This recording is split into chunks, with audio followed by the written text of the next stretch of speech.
Here are today's top stories. Malacanang awaits the return of the Balangiga Bells to the Philippines.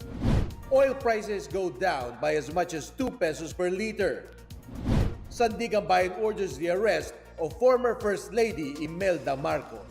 And fans all over the world mourn the death of legendary comic book icon Stan Lee.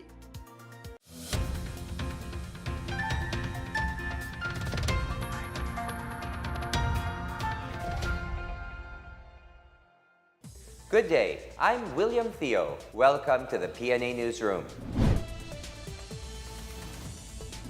Malacanang welcomes the upcoming return of the Balangiga Bells to the Philippines. The bells, which were taken as war spoils by the United States in 1901, are scheduled to be repatriated this month. Here is our report. After more than a century in foreign soil, the Balangiga Bells will be returned to the Philippines. The Department of Foreign Affairs, or DFA, bared that the details of the possible return of the Balangiga Bells will be made within the year. U.S. Defense Secretary James Mattis notified the U.S. Congress of their intention to return the war booty despite opposition from some lawmakers. Malacanang meanwhile welcomed the scheduled return of the Balangiga Bells to the Philippines. Presidential spokesman Salvador Panelo says President Rodrigo Duterte himself has mentioned his desire for the return of the church bells. He, however, says they will withhold further comment until the church bells are delivered to the Philippines. Panelo says it is best to wait until the U.S. fulfills its promise and celebrate only when the church bells are back in the country. The president said he understands why American troops took it as a trophy but still found it unacceptable how an entire village in Samar had to be killed. The bells are war trophies taken by American troops from Balangiga Church in eastern Samar following the Balangiga massacre in 1901. One of the 3 bells is displayed at the 9th Infantry Regiment in Camp Cloud in South Korea. The other 2 are at FE Warren Air Force Base in Cheyenne, Wyoming. A ceremony will be held in Cheyenne on November 15 for their repatriation. For the PNA Newsroom, I'm Rom Dulfo. The Philippine Army honored and conferred stars on 6 newly promoted officers in Fort Bonifacio, Taguig City. Medal of Valor recipient Brigadier General Cirilito Sabehana and Brigadier General Roy Devesa were promoted to Major General. Sabehana earned the Medal of Valor in 1995 while fending off Abu Sayyaf forces in Sulu. Also promoted to Brigadier General were Colonel Thomas Sedano, Colonel William Gonzalez, Colonel Larry Mojica, and Colonel Francisco Ariel Felicidario. Army Chief Macariog Alberto reminded the promoted officials that their new ranks mean greater responsibility, higher level of expectations, standards of leadership, and greater sacrifices. The Philippines had a successful run in the recent China International Import Expo as it earned over $100 million worth of sales and orders for Filipino-made products. More on this from Miguel Hill. The Philippines showcased the country's trade, tourism, and investment sectors in the first ever China International Import Expo in the National Exhibition Convention Center from November 5 to 10. The Philippines showcased the country's trade, tourism, and investment sectors in the first ever China International Import Expo in the National Exhibition Convention Center from November 5 to 10. The Department of Trade and Industry announced that Filipino participants surpassed its $50 million sales projection, earning about 124 million pesos. 57 exhibitors from the Philippines joined the exhibit. Trade Secretary Ramon Lopez says China is the top trading partner of the Philippines, amounting to about $19.6 billion from January to August this year. DTI targets more booths in next year's exhibit to accommodate a bigger Philippine delegation. For the PNA Newsroom, I am Miguel Hill. Another big-time rollback in pump prices greeted motorists Tuesday morning. Oil firms announced on Monday that they would cut diesel prices by 2 pesos per liter while lowering gasoline prices by 2 pesos and 30 centavos per liter. This will be the highest oil price rollback in 5 consecutive weeks of cutting retail prices. As of last week, the average price for gasoline is at 56 pesos and 30 centavos per liter and 45 to 60 for diesel. The rollback followed the decrease in gasoline and diesel prices per barrel. The stronger Philippine peso helped tame oil prices as the local currency appreciated by 21 centavos against the dollar last week. World oil prices is forecasted to be below $80 per barrel. This is mainly due to an increase in oil production as well as lighter sanctions by the United States against Iran. The military prepares for a possible meeting between President Duterte and communist consultants. And workers in Metro Manila are set to get their wage hike this month. More on these and other news around the Metro from Benj Bondok. The Armed Forces of the Philippines will handle preparations for the proposed meeting between President Rodrigo Duterte and NDF consultants Luis Halandoni and Fidel Agkawili. The two negotiators are expected to fly to the country as they expressed their intention to hold dialogues with the president. The PNP meanwhile says they will provide security for the two communist leaders if Malacanang orders so, but if they have arrest warrants, the police will serve them as well. In other news, the Department of Labor and Employment announces that the 25 peso increase in the minimum wage for workers in Metro Manila will take effect on November 22. The increase makes the minimum salary from 512 to 537 pesos in the private sector. Meanwhile, the House of Representatives has approved on final reading a measure promoting positive and non-violent discipline of children. House Bill 8239 seeks to protect children from physical, humiliating, or degrading acts as a form of punishment. DSWD, DepEd, and other concerned agencies will formulate and implement a comprehensive program to promote positive and non-violent discipline. For the PNA Newsroom, I'm Benj Bondok. Still to come, Senator J.V. Ejercito hails the PCOO for its reforms to revitalize the Philippine News Agency. The Sandiganbayan orders an arrest warrant against former First Lady Imelda Marcos. These and more when the PNA Newsroom continues.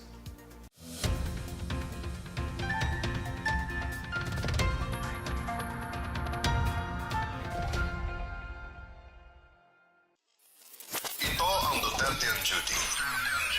Ulat sa ginagawa ng Presidente. November 1, Huwebes.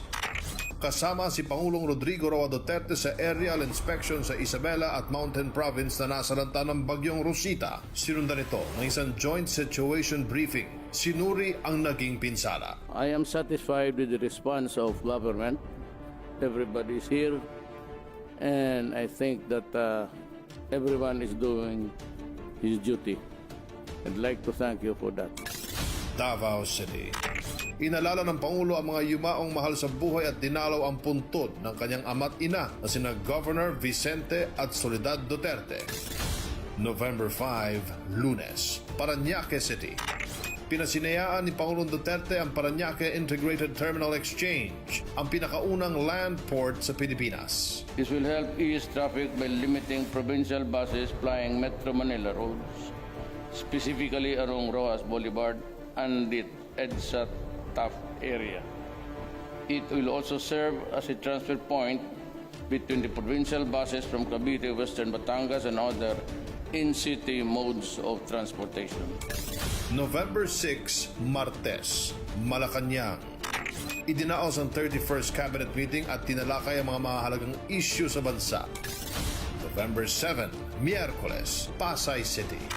Itinaas ng Chief Executive ang rango nila Major General Macairog Alberto at Major General Ronnie Evangelista na parehong naging Lieutenant General.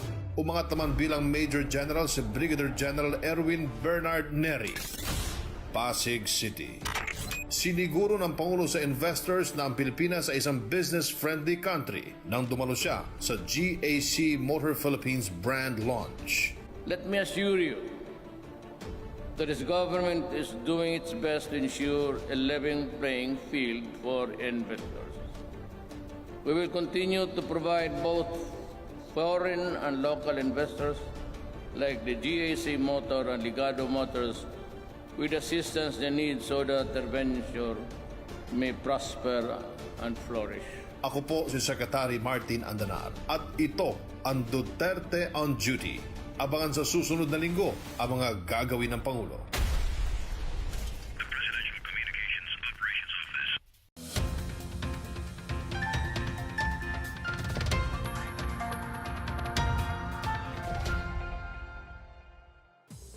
PCOO gained a lot of praise as it faced the Senate budget hearing. Senator J.V. Ejercito noted the improvements in Philippine News Agency, the government's news wire agency. More on this from Rom Dulfo. Senator J.V. Ejercito hailed PCOO officials for instituting the necessary reforms in the Philippine News Agency. Ejercito commended Presidential Communications Secretary Martin Andanar, Undersecretary Joel C. Eggo, and News and Information Bureau Director Virginia Arcilia Agtay for their work in uplifting the government's official news agency.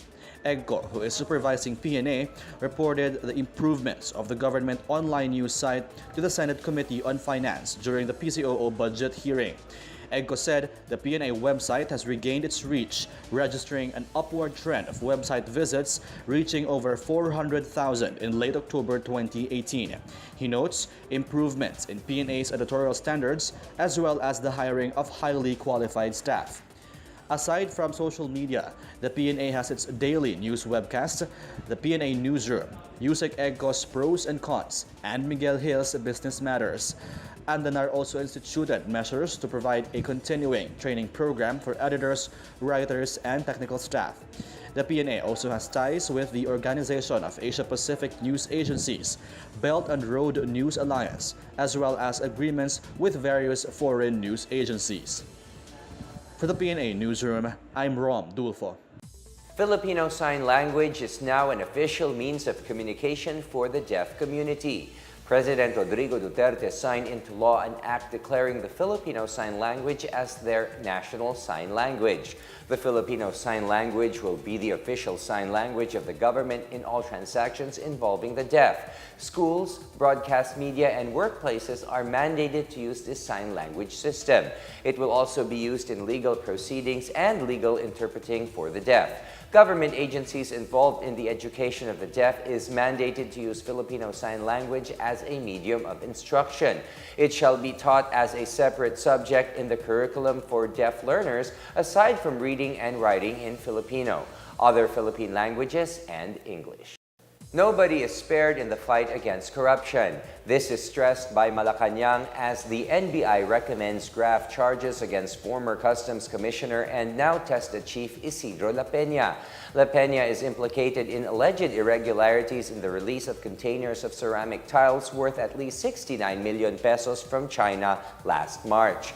The NBI noted supposed lapses on the part of La Peña, which led to the eventual release of the containers. It also recommends a review of the arrangement between the Philippine Ports Authority and Asian Terminals Incorporated, which was accused of smuggling. Presidential spokesperson Salvador Panelo, however, says La Peña has the right to be presumed innocent until and unless proven otherwise. He adds that La Peña still enjoys the trust and confidence of the president. Meanwhile, in a separate statement, La Peña stressed that rather than being involved in the unlawful release of the shipment, it was he who discovered the anomaly. Despite questions on how the investigation led to his involvement, La Peña says he will leave the development of this case to the Department of Justice or DOJ. The Sandiganbayan orders to issue a warrant of arrest against former First Lady and now Ilocos Norte Representative Imelda Marcos following her absence on Friday's promulgation. Here is our report. The Sandiganbayan issued today an order to issue a warrant of arrest against Ilocos Norte Representative Imelda Marcos. The 5th Division issued the order following the absence of Marcos and her counsel on the promulgation of her case last Friday. It also forfeited the bail bonds posted by Marcos in the cases where she was convicted and gave her camp 30 days to explain otherwise. Marcos was found guilty of 7 counts of graft for her unlawful interests in several private institutions while holding public office. She is facing up to 6 years and 1 month to 11 years in prison for each count of graft. The PNP earlier said they will consider the former First Lady's age and health before she is arrested. For the PNA Newsroom, I'm Benj Bondo. Police investigate the burning of heavy equipment by the New People's Army in South Cotabato. Meanwhile, thousands of poor families in Central Luzon receive cash grants from the government. More on these stories from the provinces from Maricor Zapata. In South Cotabato, police suspects the NPAs are behind the burning of heavy equipment in Lake Cebu town last Friday. The owner of Gemma Construction Supply Incorporated claims that rebels sent extortion demands, but these were disregarded, thus the burning of their backhoe. The company was involved in the concreting of the road connecting Maitum in Sarangani and Lake Cebu in South Cotabato. Police and military personnel are now pursuing the suspects. In Central Luzon, over 23,000 poor families received a 56 million peso cash grant under the Unconditional Cash Transfer or UCT program. The UCT is a tax subsidy provided under the Tax Reform for Acceleration and Inclusion Law. In Cebu City, the annual Farmers Week starts on Wednesday. Highlighting the celebration is the Flower Festival, featuring a caravan of vehicles or floats adorned with different varieties of flowers. A farmers market will also be put up at Plaza Sugbo, where Cebuanos can buy fresh vegetables at very affordable prices. For the PNA Newsroom, I'm Maricor Zapata. Up next, 6 Palestinians die in a military operation at the Gaza Strip. Fans all over the world mourn the death of legendary comic book icon Stan Lee. The PNA Newsroom returns after these reminders.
In our foreign news, 6 Palestinians are killed in a military operation by Israel in the southern part of the Gaza Strip. The Gaza Health Ministry reported that Israel led a military operation in the city of Khan Yunis.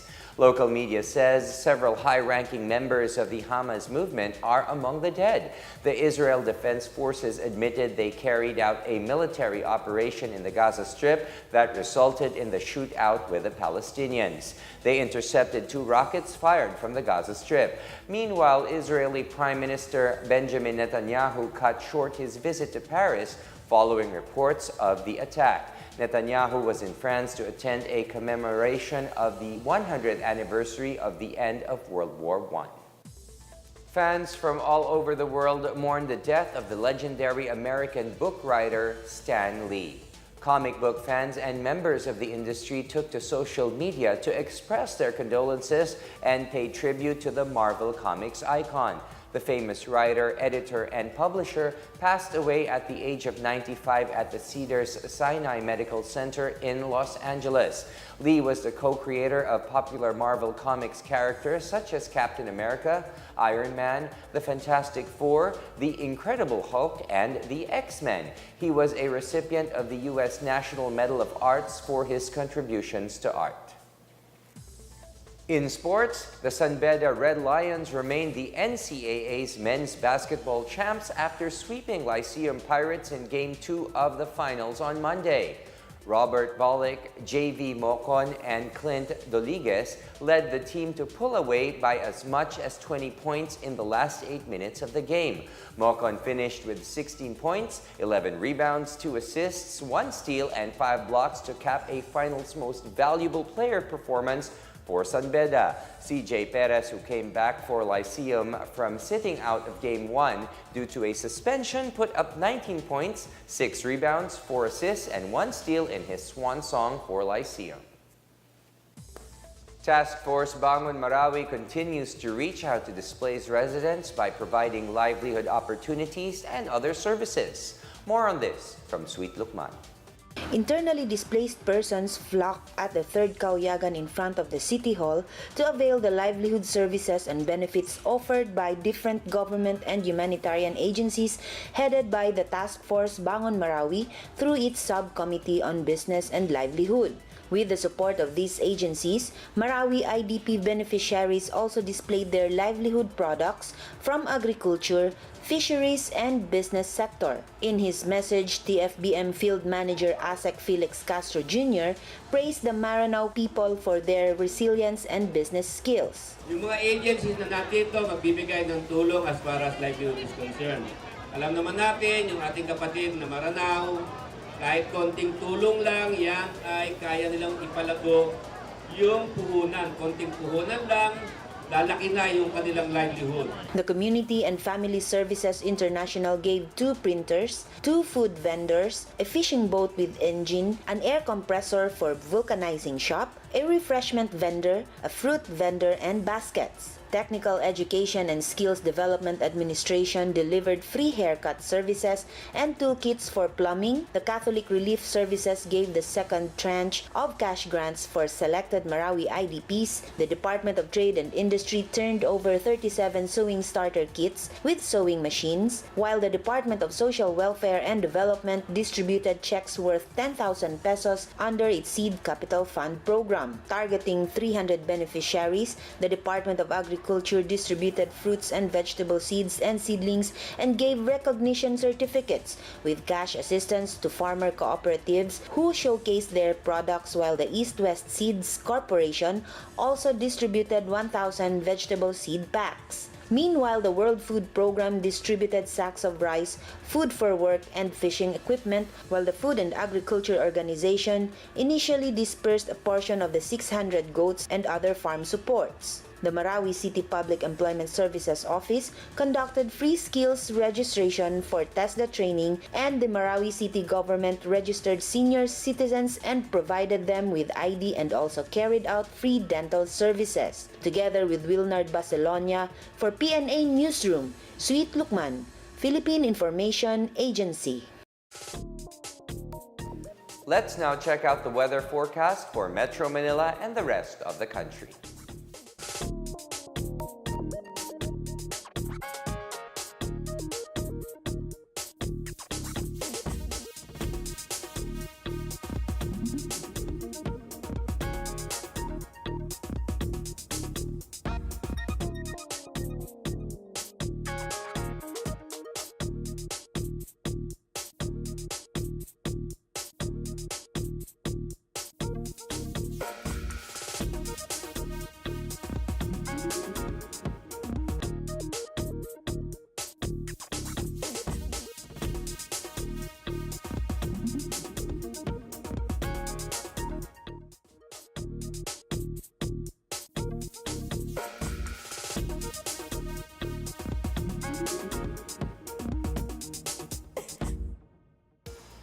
Let's take a look at today's top stories. Malacanang awaits the return of the Balangiga Bells to the Philippines. Oil prices go down by as much as 2 pesos per liter. Sandiganbayan orders the arrest of former First Lady Imelda Marcos. And fans all over the world mourn the death of legendary comic book icon Stan Lee. Thank you for watching another edition of the PNA Newsroom. To check out these and other stories, visit the PNA website or follow the Philippine News Agency on Facebook and Twitter. For more stories about the government and how it serves the Filipinos, look for these hashtags in all of our social media platforms and websites. The Christmas rush is fast approaching with only 41 days more to go before Christmas. And that's your daily dose of the latest news and information that you need to know. From the PNA Newsroom, I am William Theo. Good day. Siyempre, dapat mas maganda yung